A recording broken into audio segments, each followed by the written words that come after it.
Welcome to the video for C6.1.9 Biological Metal Extraction. So before we start this lesson, there's just one thing that we need to remember, which we met in C6.1.6, which is an ore is a rock or mineral that contains enough metal to be economically worth extracting.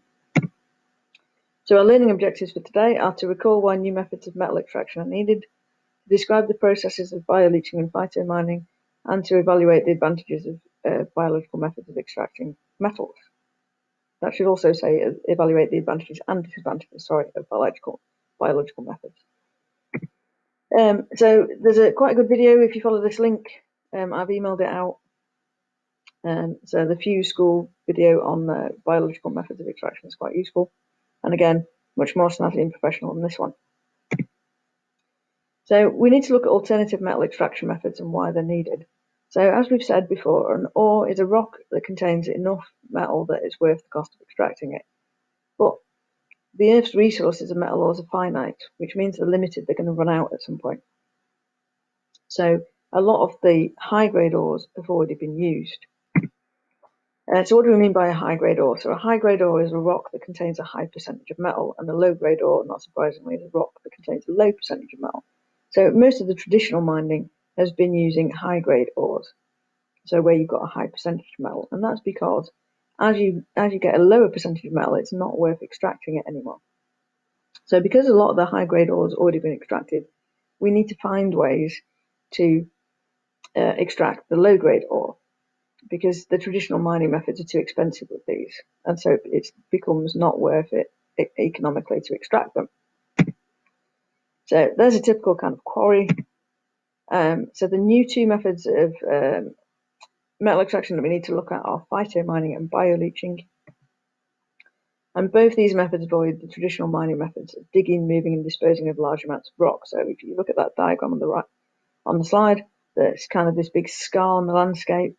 That's not necessary with phytomining and bioleaching because you're not digging into the rock.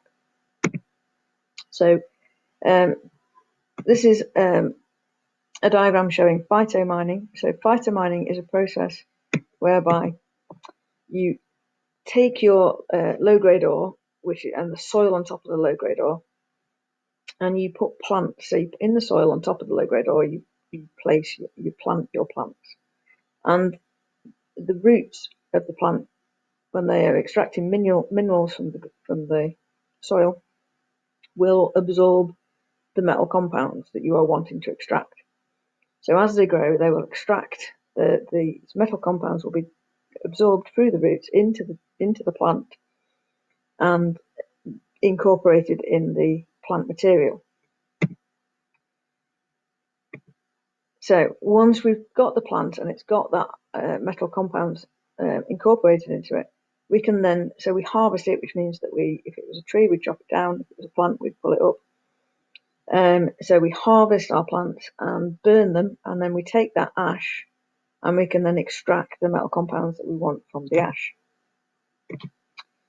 So this will give us, so sorry about the dodgy animations there, so you can see the diagram of the ash on the left hand side.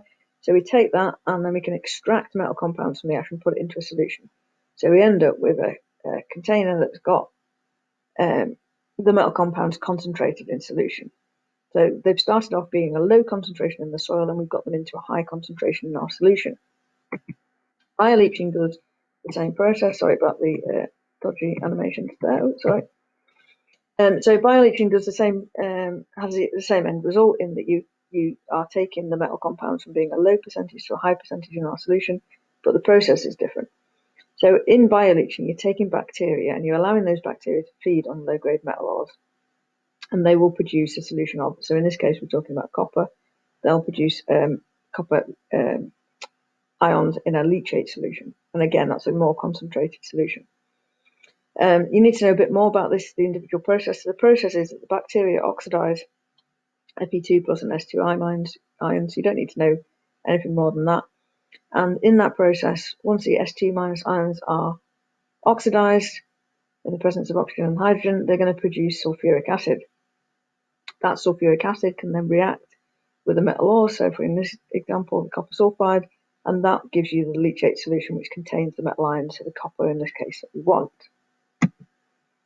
If we look at phytomining and bioleaching, they both end up with a more concentrated solution of metal compounds than they were in the low-grade ore. So you're turning them from low concentration to high concentration.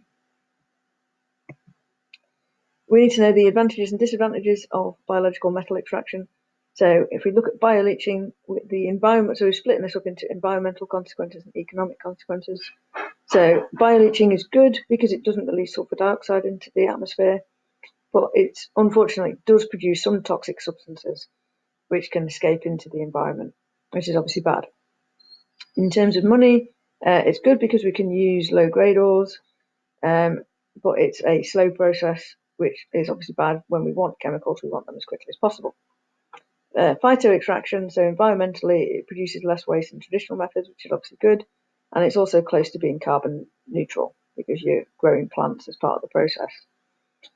Economically, it's cheaper than traditional mining and extraction, which is good, but unfortunately, just like bioleaching, it's a slow process, and as I said, we want to do things as quickly as possible. Okay, that's all you need to know. Thank you for listening. See you next time.